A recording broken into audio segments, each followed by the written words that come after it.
Madoka Kaname is a punk-ass bitch. And Rob is the most wrong person I've ever met. Wow.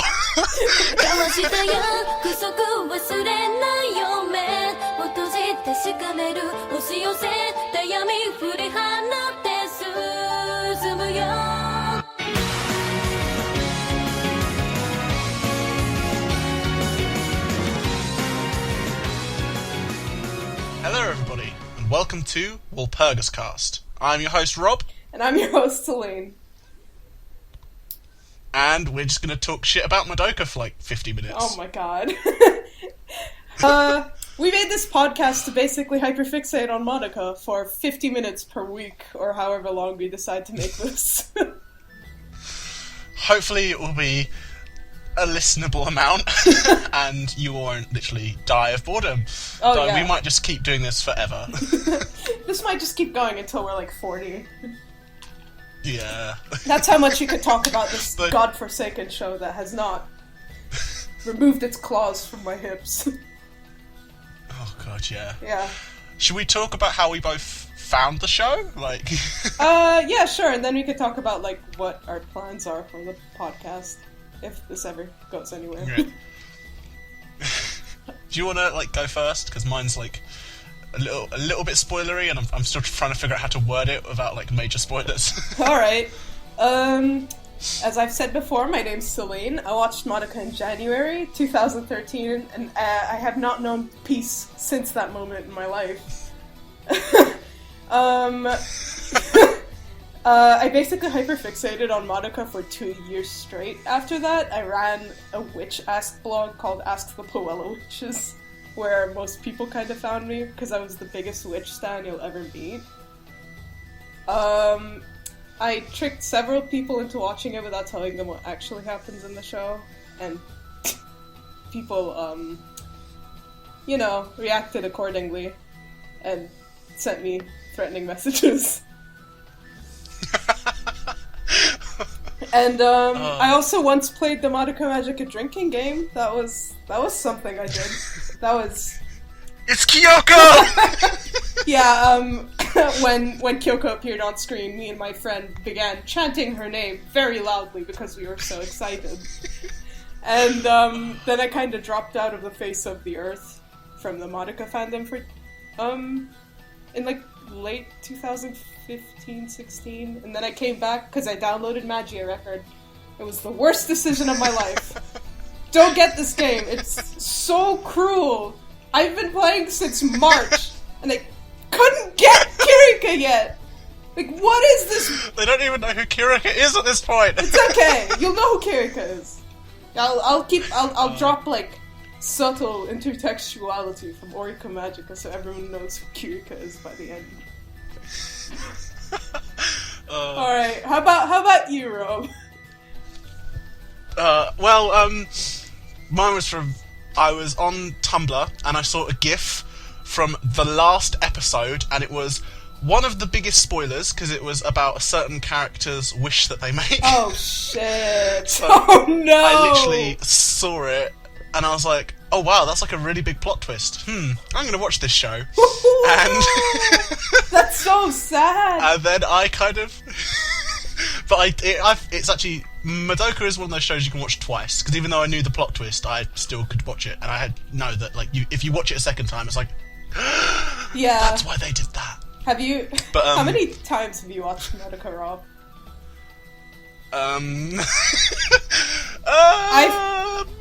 I've probably watched it 10 times. Like, watched it, I'd probably say only about, like, 4 or 5, but, like, the amount of, like... Because I also hyperfixated on it for, about... Like, it's still... I don't know. I've got bad memory, so I'm not really sure. But then I got really, like, into the witches, because I love all that sort of, like, weird artsy surreal stuff. God bless Geki de Ninokuri. They are so talented. Yeah. Please look up Geki de Ninokuri. It's so good. like, if you don't even want to watch Madoka after hearing this god-awful podcast, at least go look up their art, because it is, like, it's good. Yeah. But then I, like, found this, like, really stupid blog about, like, asking witches questions. Thanks, dickhead. No, I found this blog, and it's so freaking cheesy. I saw this, like, art, and I was like, well, the person who drew this must be, like, in their, like, late 20s, and they must be, like, a professional artist. So I added Celine, and I didn't talk to her for about 2 or 3 years, because I thought she was, like... Because at this point, I was, like, 16, 17, and I just didn't talk to her until one day she was like, oh yeah, can't wait to start my first year. And I was like, wait, what? You're the same age as me? Oh my god, I still remember that. I remember being so blown away. I was like, guys, someone thought I was like 20. I'm turning 20 this year. It's fucked. I am now officially 20 as of a few months You're ago. now an adult. Yeah, it's How's it feel? I mean, we've been adults for... Yeah, no. I like have to pay taxes and things. Oh, I can't even drink yet in America. Like, that sucks. I know. Ugh. Like, it's so... Cause, like, it doesn't help that, like, the only reason I go out to America is because my brother lives out there. Oh so, my god. Like, oh shit, this is a podcast about Monica, not about the drinking age in America. Hey, this is good banter, Oh, alright, so, we have some plans for this podcast, since Monica literally ended in 2011, but, so, what we're... It also didn't. It's weird. It's still alive. It's you know, it's like alive through gacha, but don't worry about it. But is that living, or is that a fate worse than death? Honestly, I would rather befall to the fate known to all magical girls, rather than play this god-awful game for any longer. I'm telling you, Magia Record is just a way to harvest despair. Honestly, honest to God, I think that's it. Like, it's the rates are ungodly cruel. Like, my friends play. I know this is a Monica podcast, so give me a hot second here to complain about. This is about Monica. Do not worry. But my friends. It's a tangent. My friends play other things, you know, like Fire Emblem Heroes, which I know nothing about, but. After like maybe 2 weeks, they eventually get the character that they want. I've been playing this game for 3 months, and there is no hope in sight. They implemented Kanae recently, who's one of my new favorites, because she has the lesbian vibe. And I was about to say she's a 4-star, which means 1%. the rate for 4 stars in general is 1%. Anyway, okay, back to Monica for real. So... but yeah, like... Madoka has got a lot of stuff to talk about. Like, the main series has got a lot of stuff to analyse, but there's also, like, spin-off manga, and, like, the movies, and, like, many games, including a PSP game that we both know very little about. Oh boy. I mean, sometimes there's translations on YouTube, but I guarantee they hurt. They cut deep, my dudes. It's painful. Yeah. So what we're planning to do like is basically what we're gonna try and do is watch the series again. Yeah, I know, again. And we're gonna go through it episode by episode and talk about little bitty things about within the episode. Maybe like our own opinions on the episode, but mostly hidden stuff, since Monica loves to do that.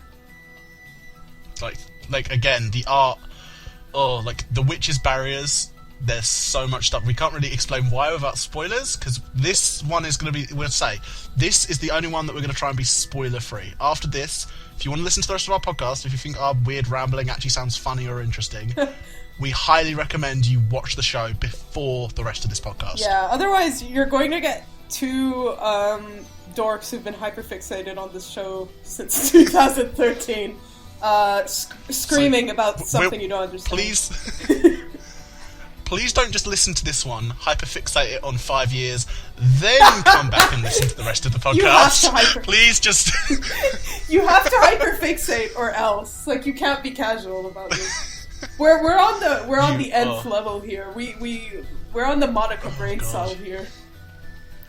It's so deep. Maduka analysis, like. That's for another day. God. But yeah, after the episodes are done, we're planning to maybe do, Rebellion, the movies, so on and so forth. And maybe explain the spin-offs, since barely anyone has read them, which is a crime, by the way. The biggest crime. No one... Basically... Jubei, my boy, who's done nothing wrong. Yeah, you guys. He did, like... Another thing we're going to do about Jubei is we're going to analyse the fuck out of everything. Oh, yeah. A good thing to note is that this is just kind of our opinions. Like, we're not like English majors. Oh yeah, we're like, well, like I did like film studies, but because of that, I 100% know if you have a different interpretation, that is completely true. Like, unless the creators have come forward and said this interpretation is false, you're completely like valid. Heck yeah. Like, and I'm an animation student, so I'm like, the art's good. It's good. You know? The colors, they're good. They're good on guys. So we'll isolate you saying the art is good, and then I'm just going to kick you off the podcast. I'm just going to replace all your audio with that from now on. So Celine, what do you think about this scene? The art is good. Oh my god. But yeah, I've spent countless nights staying up reading the Madoka Wiki, which has a shit ton of articles on, like, things you would never imagine. So, what we're gonna try... We are not the only people to hyperfixate over this. Oh yeah, no, definitely not. But yeah, just kind of keep in mind, we just like Madoka, man. We're just here to talk about it. We're not, like... Yeah, like... We're not here to be the Madoka scholars of our generation. Like, we might bring up some interesting, like, theories and stuff, but... At the end of the day, unless we, like, have evidence that's like, oh, Jenna Robochi has said this, or, oh, so-and-so has said this, a lot of the time, you can just take it with a pinch of salt. You can be like, oh, that's interesting, or you can just, like, ignore us completely. Yeah, and, pretty much. Like... Yeah, so it's basically just, like, a podcast to make the nice, fun, well, that's not the word. The hidden things of Madoka to be easier to like to make the hidden things in Madoka kind of easier to digest. Because I know not everyone wants to do what I did and like stay up till 5 a.m. reading the Madoka Wiki and the page about how they solved all of the math problems shown on the middle school board. That is a real article. You gotta go look that up. It's wild. I think that's one I've actually not read. I'm gonna have to look that up after this. Oh, really? Oh gosh, but yeah, there's so much. Yeah, I didn't know someone actually went out of their way to solve math. Like, man, people really. I knew about other math things, but no, people really went out of their way with this show. Like the wiki really is chock full of this shit. And speaking of, maybe we're gonna try and give an example of how we're gonna analyze stuff. Yeah, like, so we're just gonna do, like, some relatively spoiler-free stuff. Like, we'll go over some of the themes, and, like, it's probably not gonna be major spoilers. Fuck. No, basically, we can work around this, because what we're gonna say now is, if you want to have a completely, like, you don't know anything about Madoka, you don't get any spoilers, you don't get any of the details, watch it now. Pause the podcast, go watch the first 12 episodes. Don't really worry about the films or spin-offs just yet, we'll just really cover the general themes, and then you can, like, pop back. Or you can watch the first 2 films. Like, those are pretty much... Oh yeah, true. The first 2 films are summaries of the show, so they're kind of like better animation, they cut out some of the fluff, and just sort of get to the meat of the matter. Yep. And I've watched it recently, so I can attest to the fact that you're not missing much if you watch the movies. Mm-hmm. They're pretty, they're nice. There's some extra scenes. One with Homura that I want to talk about later, but that I really like. But if you haven't watched Madoka yet, it's a fun show. It's really cute. It's great. It's nothing bad happens. Yeah, it's one of those shows.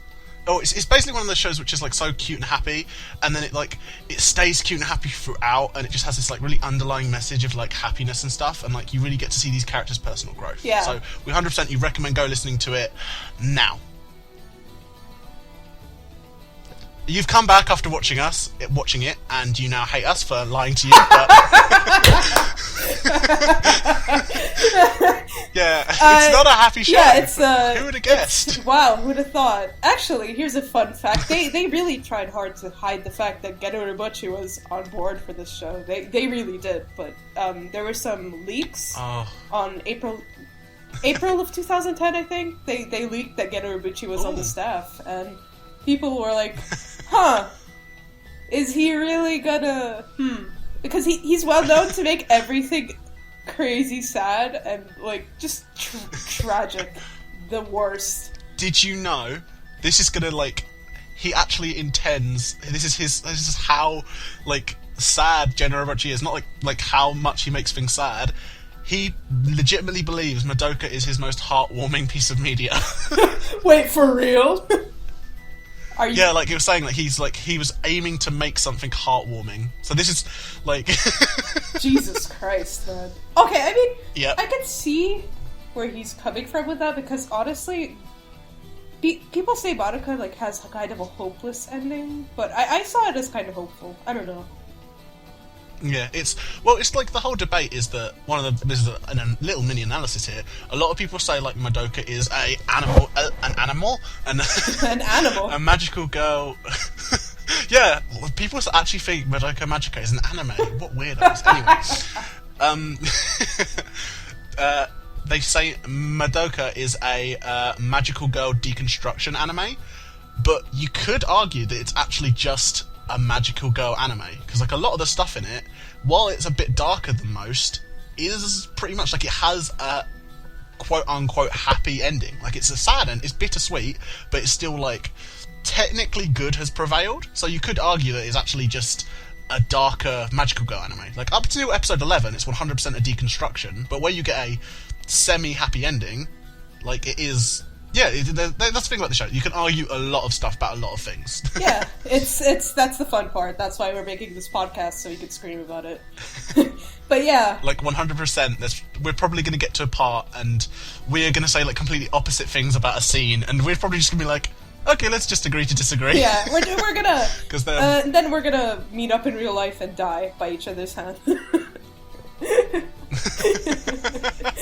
Alright, so now that you watched the show, now that you hate our guts because we lied to you, okay, so we're gonna try and pretend to be English majors here, English teachers, and be annoying as hell. And let's talk about intertextuality. Yeah. So, you've probably heard this before, but Madoka Magica is very loosely based off of Johann Wolfgang von Goethe's Faust. Wow. Yeah. That sounds like an anime, to be honest. Just say that name in, like, an intro. Somewhere a German writer is rolling in his grave after he said that. It sounds like an anime. Oh my god. So, say it out loud in an anime voice and tell me it doesn't. I mean, I believe you. So, alright, let's talk about intertextuality. So, you've probably heard the fact that Madoka is probably, like, loosely based off of this work from Goethe, Faust. And, but you probably only heard that, and you're like, wow, that's cool. Interesting. So, let's talk about the deeper stuff. So here's what... No, I think we should just end it there. That's it. That's the podcast. Goodbye, everyone. This is actually our only episode we're ever doing. Anyway, we hope you have a lovely time. We hope you don't hate us too much, and enjoy. Like, comment, and subscribe. Alright. From now on, me and Celine are being replaced by Homura fan 86 and Kirika fan 87. Goodbye, we'll let them take over now. Hi guys, welcome to our Madoka Analysis podcast! Oh no! Oh, Audacity did not like now. that. Mine didn't either. Oh God. boy. Okay, let's talk about... Let's summarize Faust. So, Faust is a tragedy. It's a play, and it's split into two parts. And then, said before, it's written by Johann Wolfgang von Goethe, and it was published in 1790. So this is an old-ass book. And fun fact, I tried reading this in 9th grade after I watched Madoka. I couldn't finish it, because I was too dumb. Wow. I was too dumb to finish this book.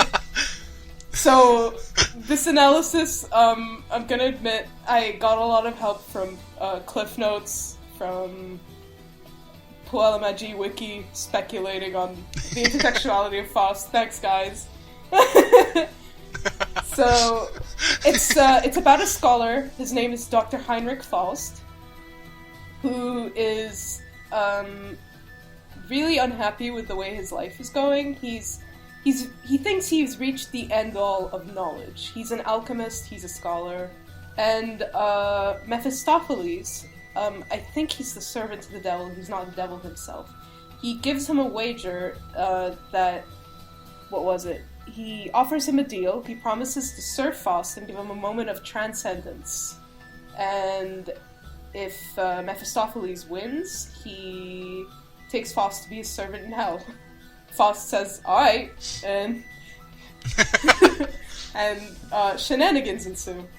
So, I don't want to go into an entire summary of Faust, because I actually do want to reread this book and properly revisit this later. Oh yeah, 100%. There's a lot you can cover. Oh yeah. For instance, just the fact he's an alchemist, which is turning one thing into something else, that has a lot of meaning with Madoka. Oh yeah, man, this show. God, I'm dying. It's... Yeah. But, like, even then, we've also got counter things. For instance, the fact that the scripts of Madoka were written really late in development that could argue that it's just one really big, really, really lucky coincidence as well. Because, like, the main evidence is from a specific scene, which was done by the art department, as we've already mentioned, are amazing. And it could just be they just added it for a bit of flair. Yeah. And there's loads of things, because the main link is the whole thing of a bad deal of you're selling your soul and shenanigans ensuing.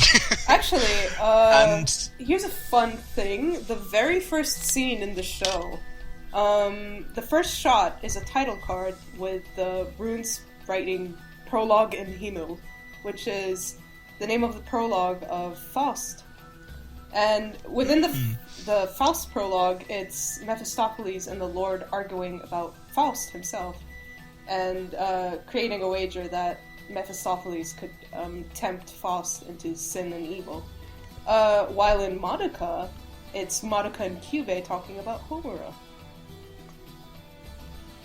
Also, in that first shot, isn't it a picture of, little bit of spoilers, but these two concepts you're not going to get. Walpurgis Notch's gears with, Gretchen's body, above her, making the whole, hourglass shape they're meant to make. Whoa, really? Because isn't that in the background? Yeah, if you, in that opening shot where it says that text, you look in the background, is Walpurgis Notch's gears really tiny, because obviously Gretchen is so big, and then Gretchen's, shadow coming out of the top, so it's an upside-down Gretchen. And, Walpurgis Notch and Gretchen are obviously meant to represent two halves of an hourglass, so it could be it's actually those two arguing, because one wants, peace on Earth, and the other wants a beautiful show, and that's, the opposite thing. Well, so maybe there's... Gretchen doesn't want peace on Earth, more so she wants the salvation of Earth. But here's a really fun thing about Gretchen. So there's a lot of debate about who's Faust and who's Gretchen, who's his lover in the book. Ooh, scandalous. So it's really debated who's actually Faust and who's Gretchen. Because in the beginning of the book, after the prologue, Faust is kind of lamenting about how his life is not it's ended before it's begun, and not Homer, sorry, Jesus. Madoka is kind of lamenting about how average she is, and then Mephistopheles, or in this case Kyubey, comes to offer her the contract. The only non-debatable thing is that Kyubey is definitely Mephistopheles. There's no debate about that. Oh, 100%. But, there's also, Oh, you first. Oh, yeah, sorry. My bad, you go ahead. There's something a little bit interesting which might come into play a bit later, is some things of Faust have Mephistopheles being a servant of the devil, but he doesn't want to be it. Oh. So there's some interesting things there. Like he's like, and basically he has to be this devil's servant, but it's basically where that's like his purpose. So there's some interesting context there that maybe might apply to a certain ending of a certain film we'll get into much later. We don't talk about that. We have to at some point. I know. Actually, yeah, people actually talk about how Mephistopheles isn't portrayed as, like, evil most of the time. And, you can make that argument for Cubey. In my opinion. Oh, 100%. Oh, by the way, if you still completely ignored us and haven't watched the show yet, Cubey is the villain? Like, I'd say with the most big, like, air quotes ever. I'd say he's, like, the messenger of chaos. Mm-hmm. Kind of like Mephistopheles, in this case. Yeah, he's basically just, well, he's basically just, he's different, he's a special dude. He's very, you know, weird. But we're probably gonna have to have like a whole episode dedicated to Cubey and how maybe like definitely an episode on Jubei, but maybe an episode on the both of them because Kazumi Magica. Kazumi Magica is a lot. Yeah. To be honest, all Madoka spin-off is a lot. Yeah. I mean, oh man, don't get me started. I love the spin-offs, you guys. The spin-offs are really good. The art. I like it. It's mostly good with like a few exceptions, which in themselves get better. Yeah, honestly, like shout out to Mura Kuroe for really improving on her art. Like holy shit, like good job. Yeah. Like really, really improving. I'm so proud of her. I will stand her to death, man. Oh, 100%. Like the basically, for anyone who doesn't know, there's one of the spin-offs, Oriko Magica. The art is a little bit. Half and half. Yeah. But then, like, the creator's done some more stuff in that with these characters, and it's way better. Like, it feels like super duper professional. I'm not saying the original wasn't, but there was just some stuff with it where if someone made you read the first like Oriko Magica and told you a fan had made it, you'd be like, I can see that. Yeah. Because the art was a bit. I could argue it wasn't like terrible, but it was like awkward in parts. But this isn't about Oriko Magica. Yeah, let's talk about it. Yeah. All right. We have like a 10 episode like plan for that. Yeah, that's our manifesto. We gotta recruit people into liking Oriko Magica. So and Wraith Arc. Oh yeah. Oh my god, I'm still processing Wraith Arc. But Hanokage's art is just so good, man. So good. Yeah. Wraith Arc is a hot mess, and we'll get into that. Yeah. Either before or after Rebellion. Like, I'm not sure if how we're gonna do that. Let's go with after Rebellion, since Wraith Arc is kind of like extra material. Yeah. Mm-hmm. All right. Anyway, we were talking about Faust. Yeah, Faust. Good rambling. So, kind of a derailment. It's the pilot. Give us a break for now. So for now, we'll have like a proper plan by episode 20. Maybe so. Even then, that's like shaky. Even then. So I have one more note.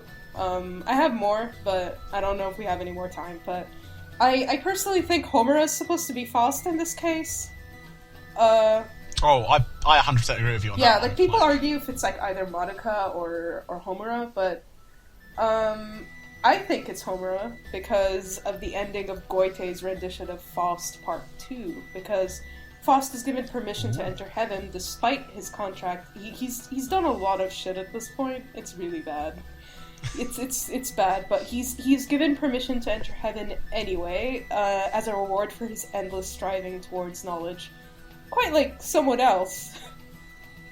And actually, who welcomes him into heaven is actually Gretchen, who was executed in Part 1.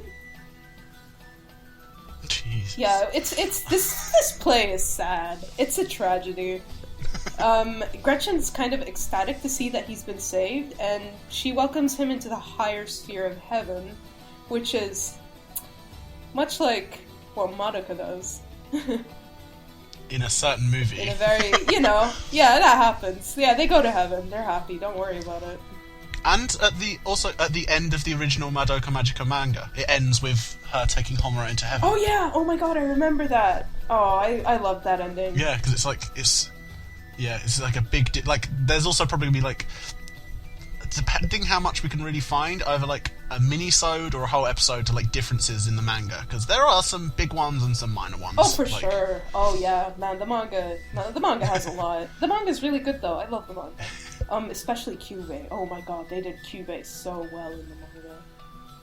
Oh yeah, like they really emphasize both like the alien part of him, but also surprisingly almost the human part of him. Yeah. Like he's almost more human and less human in it. Like the way they draw him and have him act is interesting. Yeah, I love the different interpretations of Kyubey, but that's for another episode. Mm-hmm. So yeah, like we said, there's a lot to talk about. There is a lot to talk about. That's why we keep derailing. Like, jeez. So, the thing about Faust entering... The longer this show goes on for, the more focused it will become. Oh, yeah. So the thing about Faust is that he hasn't earned full salvation yet, but he will be allowed to. So, to me, that kind of instills the same type of hope that the ending of Madoka had. It's like, not everything is hopeless. Like, no one's a hopeless case. Like, there's still salvation somewhere. Yeah, like it's interesting. Yeah, and the persistence of hope. Like and there's English major. Well, there's also the whole like you were saying about who is Faust. The reason you could argue Madoka is Faust is also kind of points to Homura being Faust, because remember, Madoka's meant to be like how Homura is. Like, they're meant to mirror each other. So, because their roles are meant to be swapped from another certain plot element from how she originally is. Sweats. So, it could be, it's just... Yeah, there's, like I said, there's a... And again, this might also just be complete rambling. Oh, yeah. No, you're fine. Go ahead.